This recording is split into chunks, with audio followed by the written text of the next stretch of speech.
እግዚአብሔር አምላክ ንብርሃነ ልደቱ በምህረቱ ከም ዘብጽሐና ንብርሃነ ጥምቀቱ እውን በሰላም ከም ዘብጽሐና ንብርሃነ ትንሣኤው በሰላም ይብጽሐና ነዚ ጥራሕ ዘይኮነስ ነታ ዘለዓለማዊት መንግስቱ ቅዱሳን ገዳም ዝገደሙላ ዓለም ንዕቆም ዝወጹላ ዝመነኑላ ንመጥምቀ መለኮት ዮሐንስ ናይ ግመል ጸጉሪ ዝኻደኑላ ዝለበሱላ ብህፃንነቶም ናይ ወለዶም ፍቅሪ ተይጸገቡ እግዚአብሔር ይሕሸና ቢሎም ዝመነኑላ ልበ አምላክ ዳዊት እውን ሊተሰ ተልዮ እግዚአብሔር ይሄይሰኒ ንዓይስ እግዚአብሔር ምኽታል ይሕሸኒ ቢሉ ከም ዝተናገሮና ከም ዘምህረና ቅዱሳን ነቢያት እግዚአብሔር ይሕሸና ኢሎም ንዝመነኑላ መንግስቱ በሰላም ይብጽሐና ካብ ጽድቁ ካብ በረኸቱ ካብ መንግስቱ እየጉድለና እግዚአብሔር እዚ ምስበልኩ ናይ ዕለት ትምህርትና ከአትውየ ለማ አንተ ኩላትና ከም እንፈልጦ ከም እንርድኦ በብዘለናየውን ከም ዘኽበርናዮን ከም ዘከርናዮን ናይ ጎይታና ናይ መድኃኒትና ናይ ኢየሱስ ክርስቶስ ናይ ጥምቀት በዓሉ እዩ ወርሓዊ በዓል ዘይኮነስ ዓመታዊ በዓል እዩ እዚ በዓል እዚ ብዙሕ ምስጢራት ተፈጺሞሙሉ ብዙሕ ናይ እግዚአብሔር ጸጋ ተገሊጾሙሉ ክርስቶስ ድማ ሓድነቱ ሰለስትነቱ ገሊጹሉ እዚ ጥራሕ ዘይኮነስ ወደ እግዚአብሔርነቱ አረጋጊጹሉ አመስኪሩሉ እዩ ስለዝኾነ ድማ ወይደልወነ ከመንፈጽም ኩሎ ጽድቀ ጽድቂ ሁሉ ክንፍጽም ይግበአና ኢሉና ጎይታና መድኃኒትና ኢየሱስ ክርስቶስ ናይቲ ሓሳብ መራሒ ክኾነና ዝኽእል ሓሳብ እዚ እዩ ጽድቂ ሁሉ ክንፍጽም ይግበአና እዩ እንታይ ማለት እዩ ኢየሱስ ክርስቶስ እዚ ቃል እዚ ንምንታይ ክዛረቦ ደልዩ ዝብል ሓሳብ ክንወስዶ እንተለና አሚሃ መጻ እግዚእ ኢየሱስ እምገሊላ ውስተ ዮርዳኖስ ከመይጠመቅ እምሃበ ዮሐንስ ብትግዚእ እቱይ ኢየሱስ ክርስቶስ ብመዋኢለ ስጋዊው ሰብ ኣብ ዝኾነሉ እዋን 30 ዓመት ኣብ ዝመልአሉ እዋን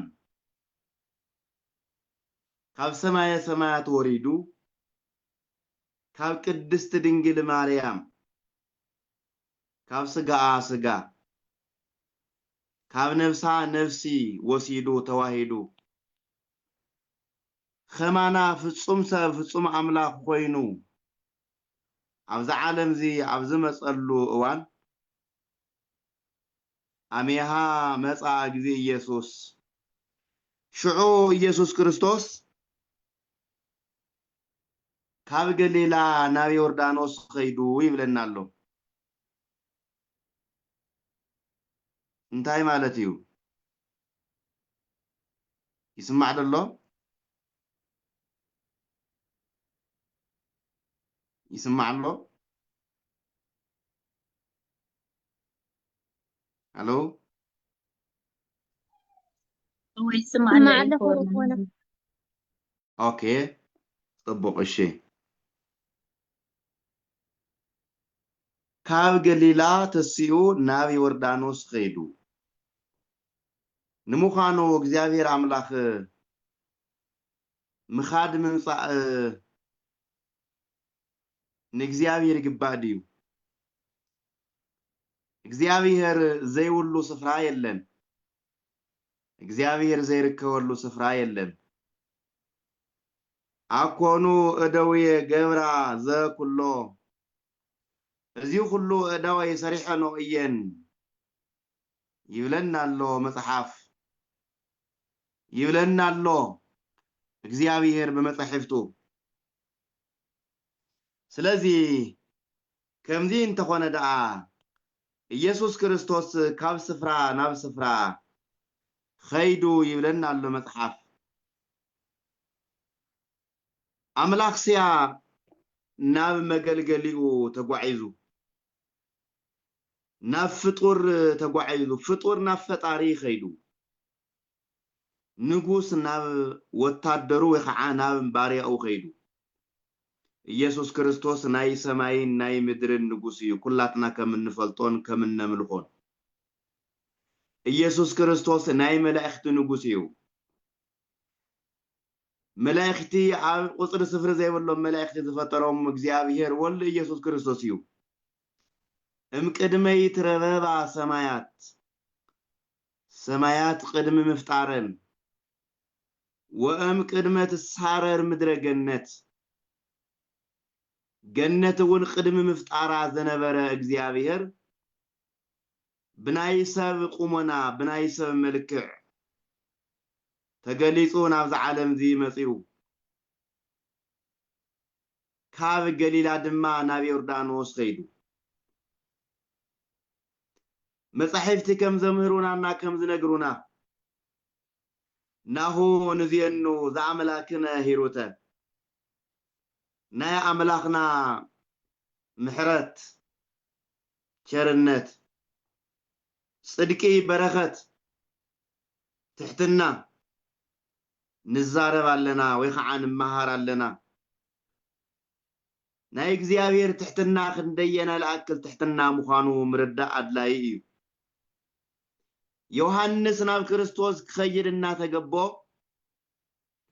نحنا ناب እግዚአብሔር خنخيرنا تجب الناس እግዚአብሔር نحنا ناب ዘለናዮ መጽኡ እግዚአብሔር በአርአያው በአምሳሉ ናብ ዝፈጠሮ ናብ ወድሰ መጽኡ ካብ ገሊላ ድማ ናብ ዮርዳኖስ መጽኡ ናብ ዮሐንስ اسمع يوه أنا وتهوت لبي أنا كو يوهية أنا كو قنوعية أنا تحتية لبي خعا يوهيو كواي تمهارو يبلن الله ماتيوس ونجيل معراف 11 قصر 29 ذكر لي تتحفون رخول لنا نا እግዚአብሔር تحتنا نا እግዚአብሔር محرت نا እግዚአብሔር ቸርነት ካብ ልቢ ምርዳ አድላይ እዩ ካብ ልምዲ ተበጊስና ዘይኮነስ ካብ ሃይማኖትና ተበጊስና ካብ እምነትና ተበጊስና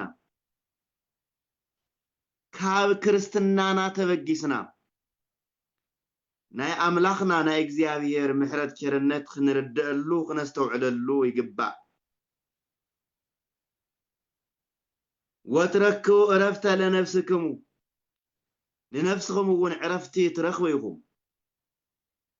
ودسب عرفت تركب بنا እግዚአብሔር محرت شرنتي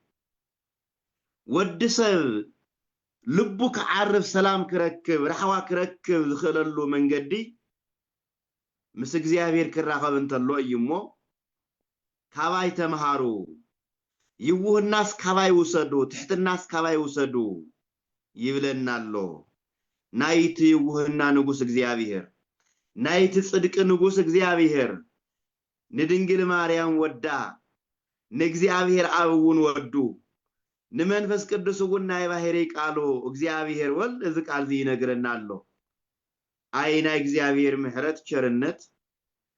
ካብ ልቢ ክነስተውዕለን ተለና ካብ ልቢ ክንምርምሮን ተለና እግዚአብሔር እጹ ድንቅ ተባሂሉ ካብ ምስጋና ወጻይ እንታይ ይባል ምን ዝባል ነገር እኮ የለን ዮሐንስ ናብ ክርስቶስ ከይድና ተገቦስ ናይ ዮሐንስ አምላክ ኢየሱስ ክርስቶስ ናብ ዮሐንስ መጽዩ ካውስ ወዮሐንስ አበዮ እንዘይብል አነ እፈቅድ ማህበከ ጠመቅ ዮሐንስ ድማ ናይቶም ጻድቃን ውላድ ዮሐንስ በብስራተ መልአክ ዝትጸነሰ ዮሐንስ እስመናሁ ተሰምዓ ጸሎትከ ጸሎትካ ተሰሚዑ እዩሞ ዘካርያስ ደስ ይበልኻ ዊሉ ቅዱስ ገብርኤል አብሲሩ ኩለድ ዝገበሮ ዮሐንስ አቦኡን አዶኡን ጻድቃን ኔሮም ተባሂሎም ዝተነገረሎም ዮሐንስ ኣብ ሉቃስ ወንጌል ምዕራፍ 1 ቁጥር 5 ተጻሒፉና ተመዝጊው ከም ንረኽቦ ወክልዮሆሙ ጻድቃን እሙንቱ በቅድመ እግዚአብሔር ኣብ ቅድሚ አምላክ ኣብ ቅድሚ ጎይታ ኣብ ቅድሚ ፈጣሪ ኣብ ቅድሚ ስላሴ እስትነስተውዕሎ በሐቂ ኣብ ቅድሚ ስላሴ ዘካርያስ ጻድቅ ነይሩ ኤልሳቤጥ ጻድቅ ነይራ ለካ ኣብ ሓዳር ኮይንኻውን ቅድስና ኣሎ እዩ ኣሕዋጣሓት ለካ ኣብ ሓዳርና ነበርኻ ጻድቅ ምዃን ይከኣል እዩ ዘካርያስ ጻድቅ ምዃን ከም ዝከኣል አረጋጊጽልና ቅድስት ኤልሳቤጥ ጻድቅት ምዃን ከም ዝከኣል አረጋጊጻትና ረንሳቶም ጥራሕ አይኮኑን ናያቶም ወለዲ እነ አብርሃም እነ ይስሐቅ እነ ያዕቆብ አረጋጊጾምልና አነ ውእቱ አምላከ አብርሃም ወአምላከ ይስሐቅ ወአምላከ ያዕቆብ አነ ናይ አብርሃም አምላክ ናይ ይስሐቅውን አምላክ ናይ ያዕቆብውን አምላክዬ ዊሉ እግዚአብሔር መስኪሩሎ ኢኮነች እግዚአብሔር አምላከ ሞታን አላ አምላከ ሕያዋን እግዚአብሔር ናይ ሕያዋን አምላክ እምበር ናይ ጻድቃን አምላክ እምበር ናይ ሕያዋን አምላክ እምበር ናይ ሞታን አምላክ አይኮነን ናይ ዓመፀኛታት አምላክ አይኮነን እግዚአብሔር ናይ ተጻድቅ ናይ ዘካርያስ አምላክ እዩ እግዚአብሔር ናይ ተጻድቅት አዴና ናይ ኤልሳቤጥ አምላክ እዩ ጽድቆም ናይ ዘካርያስ ጽድቅን ናይ ኤልሳቤጥ ጽድቅን ኣብ ቅድመ እግዚአብሔር ተረጋጊጽሎም ቅዱስ ሉቃስ መን ነጊርዎ ናይ ዚኦም ጽድቂ ቅዱስ ሉቃስ ናይ ዘካርያስ ጽድቂ መን ነገሮ ቅዱስ ሉቃስ ናይ አዴና ናይ ኤልሳቤጥ ጽድቂ ማን ነገሮ መን ነጊርዎ አሕዋት መንፈስ ቅዱስ ነጊርዎ መንፈስ ቅዱስ አብሲርዎ ጽድቆም በአይ ተረጋጊጽ እዩሞ ጻድቃን እዮም ሚልኻ ጽሓፍ መዝግብ ዊልዎ መንፈስ ቅዱስ ናትና ጽድቅስ ማዓዝ ይዝነገር ናትና ሃይማኖት ማዓዝ ይዝምስከረት ማዓዝ ይዝግለጽ ናትና ደግነት ማዓዝ ይግለጽ ኣብ ቅድመ እግዚአብሔር ጻድቃን እዮም ተባሂሉ ማዓዝ ይምዝገበልና እዚ ናይ ኩላትና ሕቶ ክኸውን ይግብኦ ኣሕዋጣሓት ወዮሐንስ ሰአበዮ እንዘይብለ አነ እፈቅድ ማህበከ ጠመቅ እቲ ጻድቅ ዮሐንስ እቲ ሰማዕት ዮሐንስ ካብ ዘካርያስ ጉልበት ካብ ኤልሳቤጥ ማህፀን ዘወፀ ዮሐንስ ትውልደ ጻድቃን ይተባረኩ ናይ ጻድቃን ውሉድ ይባረኹ እዮም ተባሂሎም ከምል ተነገረሎም እዚ ብሩኽ ዘርኢ ዮሐንስ ወይከውን አብይ በቅድመ እግዚአብሔር ኣብ ቅድመ እግዚአብሔር ወን አብይ ክኸውን ይተባሂሉ ተነገረሉ ዮሐንስ እንደየና ላክል ብሩኽ ዮሐንስ ወይከውን አብይ በቅድመ እግዚአብሔር ኣብ ቅድመ እግዚአብሔር ከማቦ ከም ዘካርያስ ኣብ ቅድመ እግዚአብሔር ከማዲዮ ከም ኤልሳቤጥ አብይ ክኸውን እዩ ጻድቅ ክኸውን እዩ እስተሐስብዎ እስትልብ ንበሎ ኣብ ቅድመ እግዚአብሔር አብይ ኮይንኻ ምርአይ ማለት እኮ ናይ መወዳእታ እዩ ወዲ ሰብ ካብ ዝጸጋዚ ዝበለጸ ጸጋ እንታይ ኣለዎ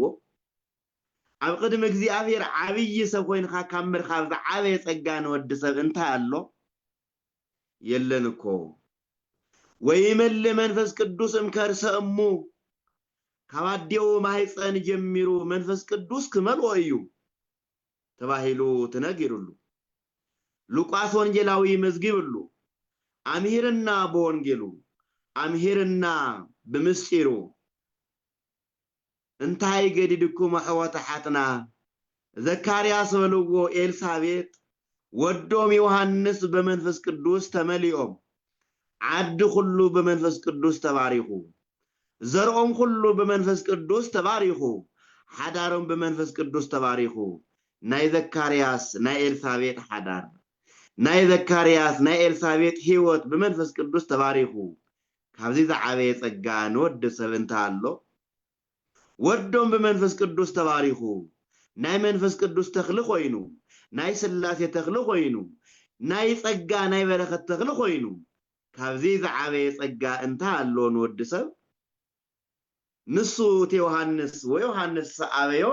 እንዘ ይብል አነ ፈቅደ ማህበከ ተጠመቅ አታ ንጉስ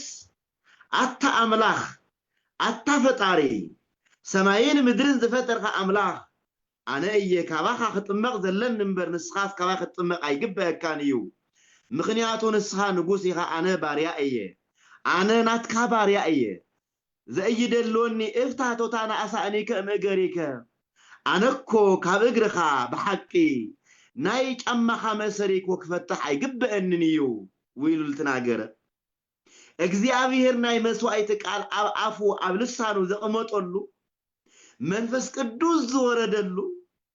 ጸጋ እግዚአብሔር ተገለጸሉ ዮሐንስ እምቢ ቢሉ እምቢ ክብል እንተሎ ግን ናቱ ቃዕምን ናይ ክርስቶስነት ብምፍላጥ ብምርዳእ እምበር እምቢተኛ ስለዝኮነ አይኮነን ዮሐንስማ ገና አዲው ጸኒሳቶ እናሃለወት ኩላትኩም ትፈልጥዎ ከም እንፈልጦ ቅድስት ድንግል ማርያም ክርስቶስ ጸኒሳ ክርስቶስ አምላኻ ጸኒሳ እግዚአብሔር በጸጋው በበረከቱ ዝጎብነያ ሓፍታ ኤልሳቤጥ ክትጥይቃ ምስኸደት ናይ ሰላምታ ቃልውን ምስስመዐት ቅድስት ድንግል ማርያም ሰላም ንዝገዛ ይኹን ሰላም እግዚአብሔር ይብዛሐልኩም ኤልሳቤጥ ሓፍተይ ናይ እግዚአብሔር ጸጋን በረከትን ይብዛሐልኺ ምስበለታ ናይ ቅድስት ድንግል ማርያም ድምጽ ሰምዐት ኤልሳቤጥ ክትቀበላ መጽአ አረ ናይ እግዚአብሔር አጋሽ ክመጹና እንተለው ብድግቢልና እንቀበሎም ይግበአና አሕዋታሓት እንታይ ፍለጥ እግዚአብሔር መጽ ይኸውን እንታይ ፍለጥ ስላሴ እንግዳ ኮይኑ ክመጽ ይኸውን አብርሃም እግዚአብሔር አብ እግዚአብሔር ወልድ እግዚአብሔር መንፈስ ቅዱስ አጋይሽ ኮይኖም መስመጽዎ ከምል ተቀበሎም ኤልሳ ማን ነው ሎጥውን ከምኦ መላእክት ክመጹ እንተለው አጋይሽ ገይሩ ከምል ተቀበሎም ከም ዘባረኽዎ አብርሃምውን ከምል ተባረኸ ኤልሳቤጥውን ከምል ተባረኸት እንታይ ፍለጥ ካፍቶም ብሩኻት ማእከል ሓደ እንተገበረና እግዚአብሔር ንእግዚአብሔር እንታይ ይሳአኖ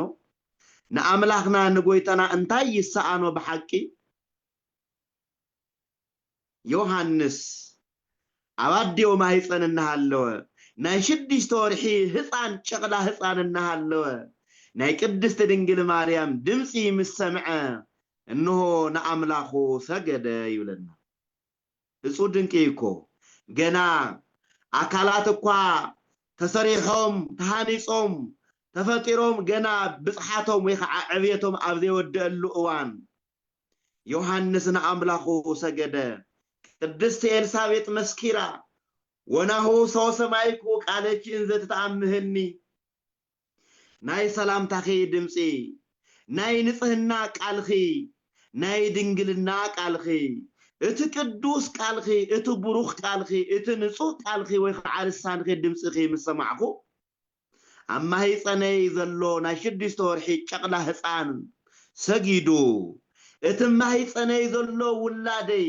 نت أما هيسأنخي زلو أملاخ سجيدو ومنتنو أنا كما تمسي هاوي أمول أجزئية أتي ناي قويت هاي عدو ناي أملاخ عدو ناي فتاري عدو ناي منفس قدوس معرفيت ناي أجزي أبيهر أبوون معرفيت ويم محدريت ناي أجزي أبيهر ولد فليت عدو قدست دنجل مريم أنا أينا باخ خمس زقب النمبر نسخس كما غير خي نابا ختمص يغبئكي ويغبئني إلاتا ኤልሳቤጥ ናይ ትሕትና አዶ ሽንገላ ዘይብሉ ተንኮል ዘይብሉ ቃላት ፍጹም ናይ እምነት ቃላት ናይ ሃይማኖት ቃላት ተዛሪባ ኤልሳቤጥ ቅድስት ድንግል ማርያም ወን አነኮ ናይ አምላክ አዶ እየ ቅዱስ ገብርኤል አብሲርን እዩ ነጊርን እዩ አምላክ ክትጸንሲ ይኽቢልን እዩ እንተይ በለቲ አነ ናይ አምላክ አዶ እየሞ ንግስት እየ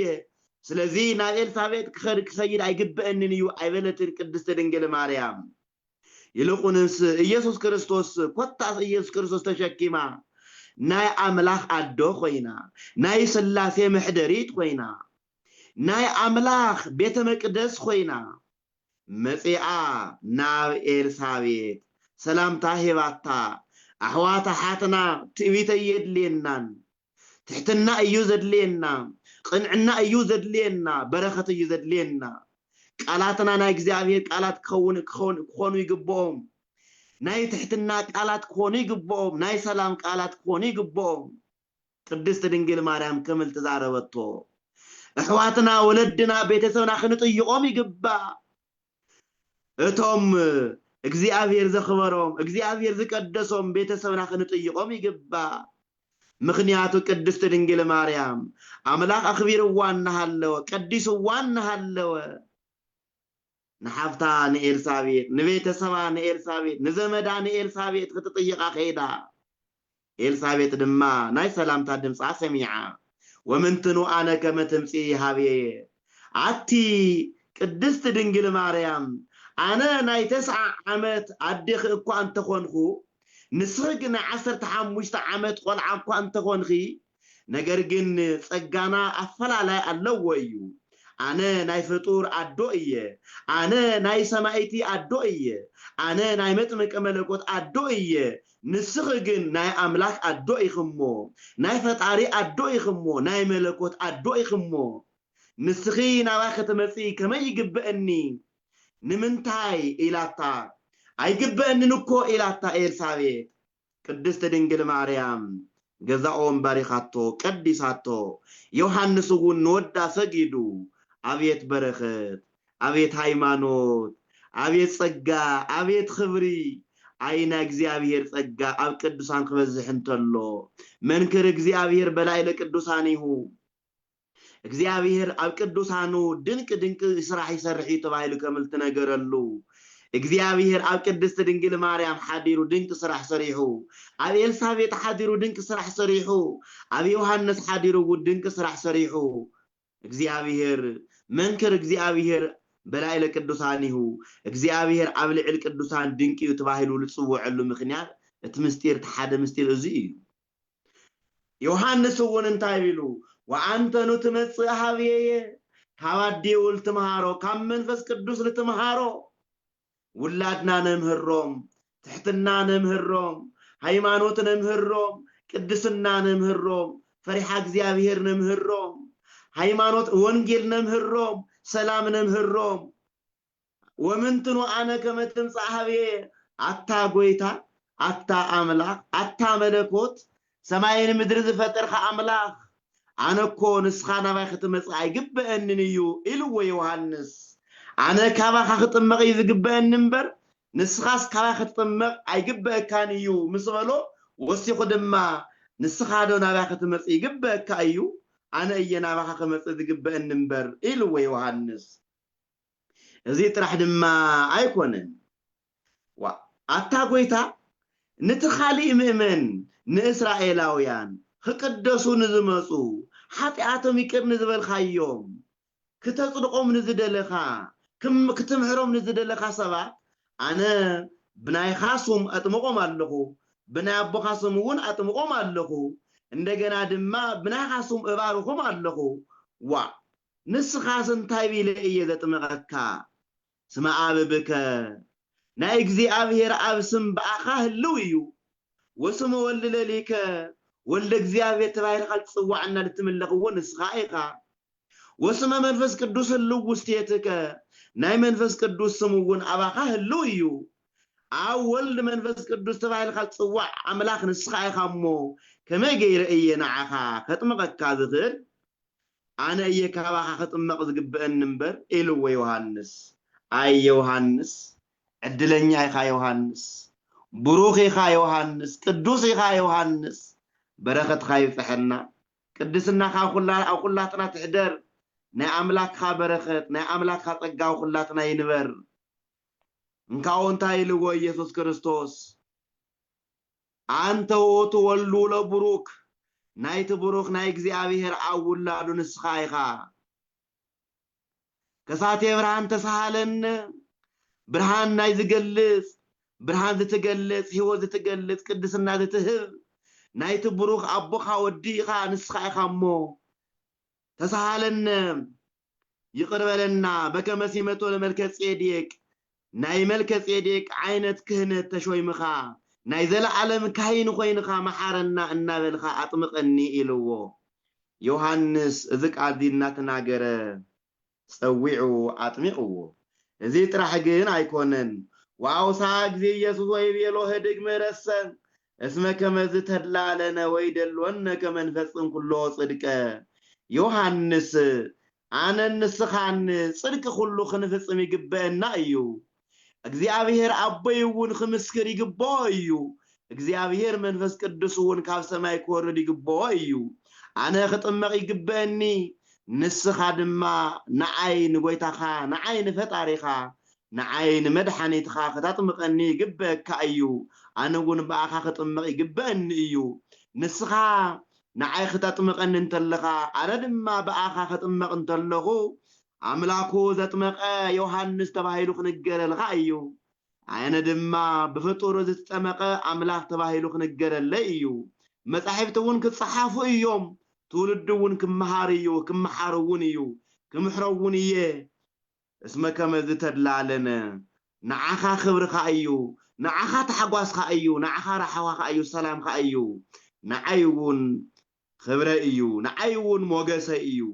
ንዓይውን ፈቃደ እዩ ኢልዎ ኢየሱስ ክርስቶስ እስመ ከመዝ ተድላለነ እዚ ንዓይውን ንዓኻውን ክብርና እዩ ወይ ከዓ ፈቃድና ፈቃደ እዩ ኢልዎ ወይ ደልወነ ከመንፈጽም ጽድቅ ሁሉ ክንፍጽም ይግበአና ጽድቅ ማለት ታይ ማለት እዩ ጽድቅ ማለት ታይ ማለት እዩ ክንብል እንተለና እግዚአብሔር አብ መውላዱ ጽድቅ እዩ እግዚአብሔር ወልድ መውላዱ እግዚአብሔር ወልድ ካብ እግዚአብሔር አብ መውላዱ ጽድቅ እዩ እግዚአብሔር ወልድ ካብ ቅድስት ድንግል ማርያም በዘይ አቦ በዘይ ምድራዊ አቦ መውላዱ ጽድቅ እዩ እግዚአብሔር ወልድ አብ ባሕረ ዮርዳኖስ ክጥመቅ ጽድቅ እዩ እግዚአብሔር ወልድ ባሕረ መለኮቱ ክግለጸሉ ጽድቅ እዩ ወንጌል ክዛረብ ሐዋርያት ክእክብ ቤተክርስቲያን ክቅድሳ ጽድቅ እዩ ናይ ዕዳ ደብዳቤ ክቀድድ ጽድቅ እዩ እዚ ሰማያት ክፈታ ጽድቅ እዩ መንፈስ ቅዱስ ካብ ሰማያት ኮርድ ጽድቅ እዩ በአምሳለ ርግብ ኮርድ ጽድቅ እዩ ጽድቂ በጎይታ ጽድቂ ተፈጽማ ሃይማኖት በጎይታ ሃይማኖት ተፈጽማ ክብሪ በጎይታ ክብሪ ተገሊጻ ብርሃን በጎይታ ብርሃን ተገሊጻ ዮሐንስ መጥምቀ መለኮት ተባሂሉ ተጸዊዑ ሰላም ብሩክ ቅዱሳት እደዊሁ ለአጥምቃሁ ለመለኮት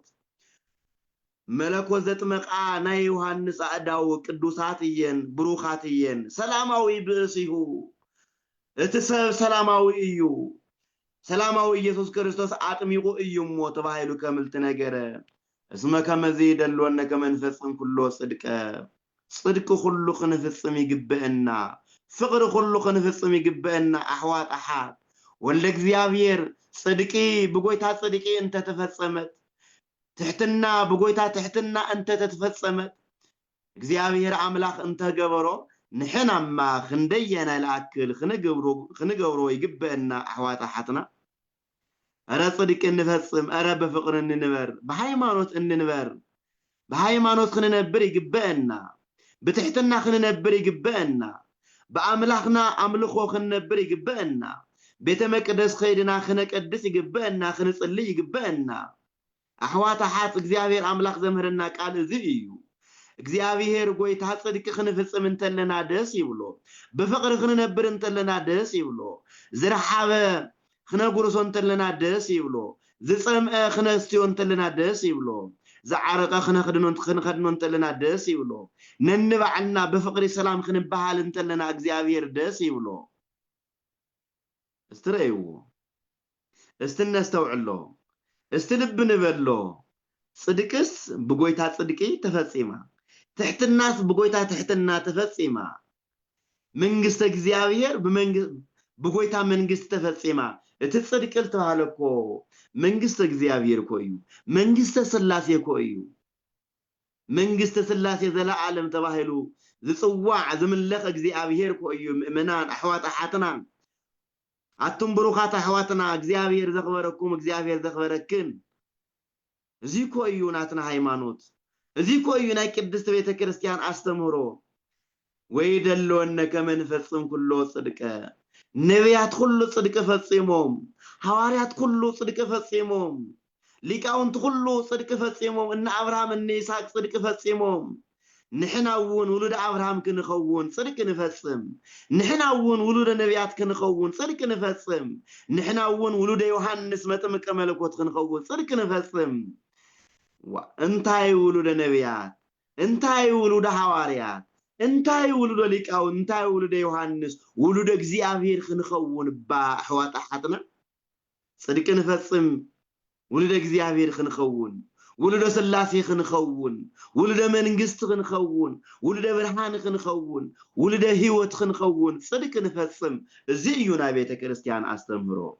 እዚ እዩ ናይ ቅድስት ቤተ ክርስቲያን ወንጌል እዚ እዩ ናይ ቅድስት ቤተ ክርስቲያን ብስራት እዚ እዩ ናይ ቅድስት ቤተ ክርስቲያን ህይወት ጽድቅ መፈጻም በህይወት ምንባር በብርሃን ምንባር በፈሪሃ እግዚአብሔር ምንባር እዚ እዩ ጽድቅ መፈጻም ዮሐንስ ነአምላኩ ተአዚዙ ዮሐንስ ንስላሴ ተአዚዙ ዮሐንስ ንወልደ እግዚአብሔር ተአዚዙዎ ወኩኑ ተአዛዝያነ ንስኹም ነአምላኩም ንእግዚአብሔር ተአዘዝቲ ይኹኑ እሺ ባህልቲ ይኹኑ ተባሂሉ ከምልት ነገርና ናቦና ንእግዚአብሔር ናደና ንቅድስት ቤተ ክርስቲያን ነታ ሃይማኖትና ተአዘዝቲ ንኹን ጽድቅ ፈጸምቲ ንኹን ኣብ ዝኾነ ዓለም እንንበር ብዘያገድስ ኣብ ገዛ ክንነብር እንተለና ክንወፅእ እንተለና አወፂናውን አቴናውን ህይወትና ሓደ ዓይነት ህይወት ክኸውን ኣለዎ ህይወትና መንፈስ ቅዱስ ክሸትት ኣለዎ ክርስቶስ ክሸትት ኣለዎ ስላሴ ክሸትት ኣለዎ ቤተ ክርስቲያን ክሸትት ክምዕዝ ኣለዎ ወንጌል ክንሸትት ይግበአና እዚ ሚራትና ቅድስት ቤተ ክርስቲያን ዮሐንስ ጽድቅ ፈጽሙ አምላክ ዮሐንስ ጽድቅ ፈጽሙ ስላሴ ጽድቅ ፈጽሙ መንፈስ ቅዱስ ጽድቅ ፈጽሙ ቤተ ክርስቲያን ጽድቅ ፈጽማ ነቢያት ጽድቅ ፈጽሙ ሐዋርያት ጽድቅ ፈጽሙ ሊቃውንት ጽድቅ ፈጽሙ ነቢያት በሙሉም ሊቃውንት በሙሉም ሰማዕታት በሙሉም ጽድቅ ፈጽሙ መላእክት በሙሉም ጽድቅ ፈጽሙ ንሕናውን ጽድቅ ምዝፈጸሙ ቅዱሳን ክንነብር ምእንቲ ጽድቅ ምዝፈጸሙ ምስ ዮሐንስ ምስ መጥምቀ መለኮት ዮሐንስ ክንነብር ምእንቲ ምስት በኃይሊ ኤልያስ ዝኸደ ምስ ዮሐንስ ክንነብር ምእንቲ ጽድቅ ክንፈጽም ይግበአና አሕዋት አሓትና እዚያ ህይወትና ክንጥቀመላ ይግበአና ዕድመና ክንጥቀመላ ይግበአና ዋውሳግም ወተጠሚቆ ጊዜ ኢየሱስ ሰው ያወጣ እማይ በአገልጋዩ በዮሐንስ ተጠሚቁ በተመገልገሊው በዮሐንስ ተጠሚቁ ኢየሱስ ክርስቶስ በተናዳው ቅዱሳት ዝኾና ዮሐንስ በተሰላማዊ ተባህሉ ተነገረሉ ዮሐንስ በተባህታዊ ዮሐንስ በተሐዋርያ ዮሐንስ በተወንጌላዊ ዮሐንስ በተጸሎተኛና ቅዱስ ዮሐንስ ካባዲዮ ማህፀን ጀምሩ ክሻብ ዕለተ ሞቱ መንፈስ ቅዱስ መልእዎ ብዝነበረ ዮሐንስ ተጠሚቆ ካማይ ወፂኡ ይብለና ኢየሱስ ክርስቶስ ካማይ ወፂኡ ድሕሪውስ ታይ ተፈጢሩ ይኾን እንታይ መፂኡ ድሕሪውስ ኢየሱስ ክርስቶስ ካማይ ተጠሚቁ ምስወፀ እንታይ ክስተት ተኸሲቱ እንታይ ነገር ዝተፈጢሩ እንተበልና ወናሁ ተርህ ወሎቱ ሰማይ እነሆ ሰማይ ለዮሐንስ ተከፊቱሉ እነሆ ጽርሐ አርያም ለዮሐንስ ተገሊጻትሉ ሸውዓተ ሰማያት ለዮሐንስ ተገሊጸናሉ ናይ መላእክቲ ከተማ ለዮሐንስ ተገሊጸናሉ ጽርሐ አርያም ለዮሐንስ ተገሊጻ ኢየሩሳሌም ሰማያዊት ለዮሐንስ ተገሊጻ መንበረ መንግስት ለዮሐንስ ተገሊጻትሉ ሰማይ ውዱድ ለዮሐንስ ተገሊጻትሉ ሰማይ ኢዮር ለዮሐንስ ተገሊጻትሉ ሰማይ ውዱድ ለዮሐንስ ተገሊጻትሉ እንታይ ገድሽኩም ሕዋተይ ሓተይ ደንሸውዓተ ሰማያት እስኩለን ዮሐንስ ተገሊጸናሉ ንምዃኑ እንታይ ማለት እዩ ናይ ሰማያት ምኽፋት ናይ ሰማያት ለዮሐንስ ምኽፋት ምስጢሩ እንታይ እዩ እንተቢልኩምኒ መንፈስ ቅዱስ እኮ ይወሪዱ መንፈስ ቅዱስ ወሪዱ ወሬየ መንፈስ እግዚአብሔር እንዘ ይወርድም ሰማይ በአምሳለ ርግብ ናይ ዮሐንስ አምላክ ኢየሱስ ክርስቶስ ናይ ቅድስት ድንግል ማርያም ስጋ ለቢሱ ስጋ ተዋሂዱ ከም ሓደ ሰብ ኣብ ማይ ወሪድና ተጠመቀና ሃለውስ እንደገና ድማ ናይ ኢየሱስ ክርስቶስ ናይ ባህሪ ህይወቱ መንፈስ ቅዱስ برغب امثال صعدا رغبي مسيلو سلاماوي رغبي مسيلو سلاماوي املاخي يمو نهيوت املاخي يمو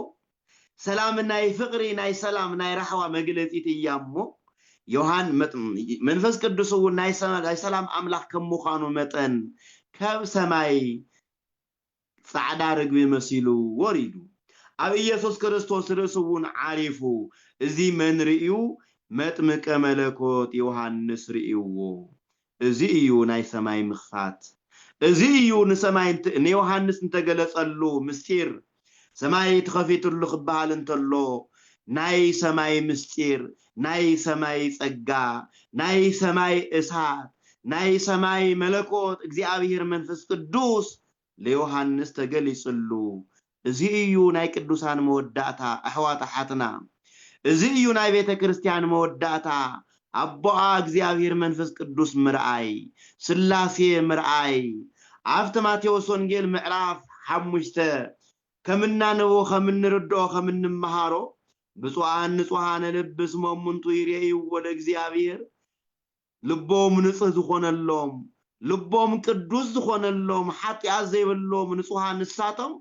ብሩኻት እዮም ንጹሃት እዮም ብፁዓን እዮም ንሳቶም እግዚአብሔር ይሬዩ እዮም ተባይሉ ከምልት ነገረ ዮሐንስ ካብ ቅዱስናው ካብ በረከቱ ካብ ንጹህ ልቡ ተበጊሱ እግዚአብሔር አምላኩ መንፈስ ቅዱስ እግዚአብሔር አምላኩ ኢየሱስ ክርስቶስ ሪይዎም እግዚአብሔር መንፈስ ቅዱስ በጻዕዳ ርግቢ አምሳር ሪይዎ እግዚአብሔር ወልድውን ንዋዕሉን ዮሐንስ መሲሉ በሰው አካል በሰው መጠን በተክለ ሰውነት ሰብ ሪይዎ ዮሐንስና አምላኩን ኢየሱስ ክርስቶስ እዚ እዩ ናይ ቤተ ክርስቲያን መወዳታ አምላካ ምርአያ አምላካ እግዚአብሔር ክገልጽላ በዝደለየ መልክዕ ተገሊጹ ክትሪዮ እንተላ ቅድስት ቤተ ክርስቲያን ካብዚ ዘዓበየ ጸጋ እንታሎ ካብዚ ዘዓበየ በረከትስ እንታሎ ወተጠሚቆ እግዚ ኢየሱስ ሰው ያወጣ አማይ ኢየሱስ ክርስቶስ ተጠሚቆ ካማይ ምስወፀ ወናሁ ተረህ ወለቱ ሰማይ ሰማይ ተከቢትሉ ወሬ የመንፈስ እግዚአብሔር እንዘ ይወርድም ሰማይ በአምሳለ ርግብ ወነበረ ድቤሁ ናይ እግዚአብሔር አብ መንፈስ ናይ እግዚአብሔር ወልድ ናይ ባህሪ መንፈሱ መንፈስ ቅዱስ ከም ጻዕዳ ርግብ መሲሉ ካብ ሰማያት ኮርድ ወሪዱ ሪኢዎ አረዚ ጥራህ አይኮነን ወናሁ መጻቃ ዓለም ሰማይ ዘይብል ዝንቱ ወልድ የዛፈቅር ዘወቱ ሰመርኩ ዝፈቶ ዘፍቅሮ ናይ ባህሪ ወደይ እዚ እዩሞ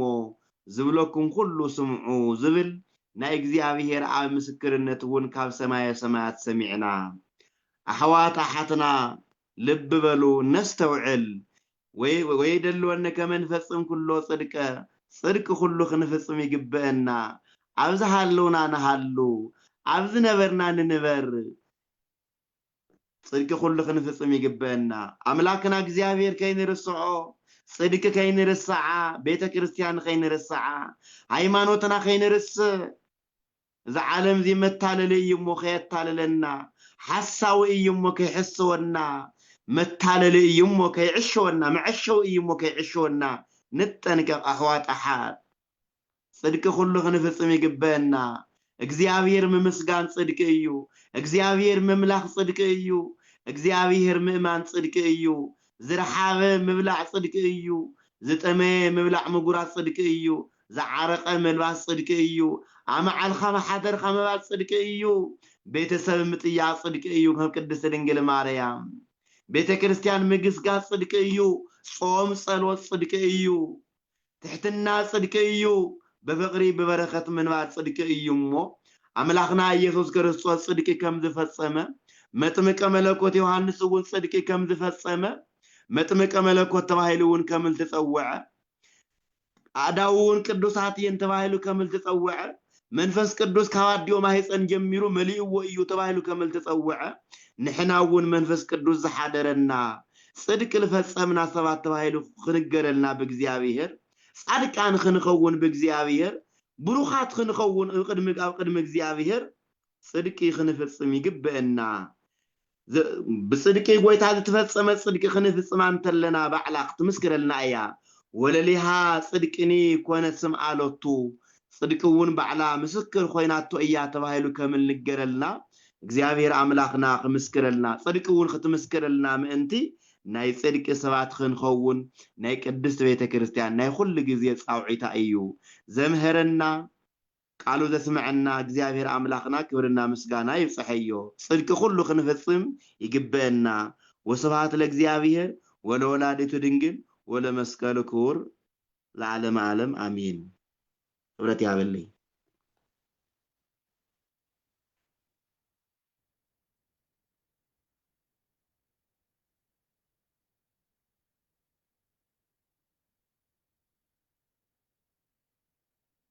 قال هيوت يسمع لنا كوربنا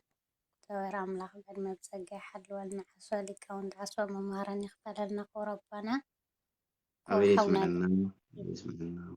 آمين كورب